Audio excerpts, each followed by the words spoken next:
Hello and welcome to another Logic Pro quick tip. We're going to look at 10 underused key commands that I find really useful day to day when using Logic. I'm in the middle of a project here at the moment, as you can see, but I'm not going to cover the obvious ones that are familiar to you for any bit of software.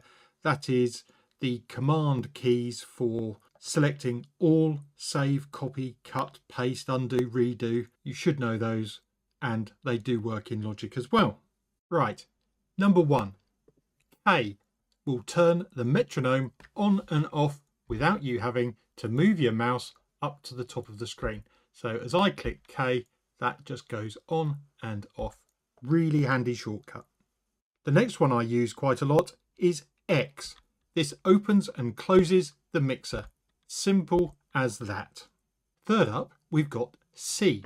This turns the yellow cycle region at the top of the tracks area on and off. If you get used to using this to highlight areas you want to play back, you'll find this really useful, because once you have got an area set, you might want to play from a different place. So just clicking C to get rid of that and move to a specific location is really helpful. The fourth key command I use quite a lot is A. This opens and closes the automation window. If you're composing your tracks to have feeling and movement, you should be using automation quite a bit. So A is a really handy shortcut for you. For number 5, I'm going to say the O key is really useful. Looks like a circle. It opens the loops library. So as you build up a library of your own favorites and your own recordings, opening and closing that really quickly is very helpful, because it's right at the top right corner. Number 6 is sort of an obvious one. It's the space bar, but I'm going to say with a specific setting. If I right click on the play button, make sure that play from cycle and play from last locate position is turned on, because when you click the play button, instead of just doing the normal start of play, when you click somewhere else to review a particular section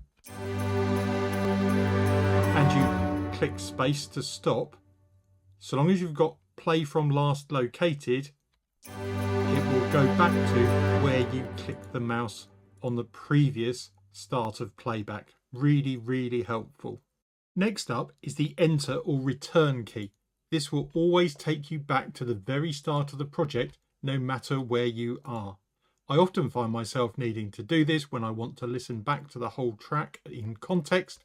So just tapping the enter key and pressing spacebar will allow me to start the track all over again really quickly. The next shortcut is Z. So this is useful in a couple of contexts. If you are focused in on working in the tracks area and you now need to zoom back out and see everything, just click in the tracks area and tap Z. It will bring everything into focus. The other place this is useful is if you go into edit a track and it doesn't show all the notes immediately. If you click in the piano roll and then tap Z, it will show every note in the region that you've selected. While we're in the piano roll, I might as well mention Q. This automatically sets all the notes to quantize that you've got selected. So commonly with percussion, you might go in and do your regular Control A to select all the notes, and then just tap Q to apply quantize. And number 10, and possibly you could call it 10.5, is if you have a note selected, you hold down Option and press the up or down arrow, you can move notes by semitone. The 10.5 bit is if you hold down Option and Shift, you can move notes up and down by an octave. That's really useful for doing layering and moving the notes around really quickly. And that's it. My 10 underused key commands in Logic. I hope you found that useful. Don't forget, like and subscribe is always appreciated, and I'll see you in the next video. Bye for now.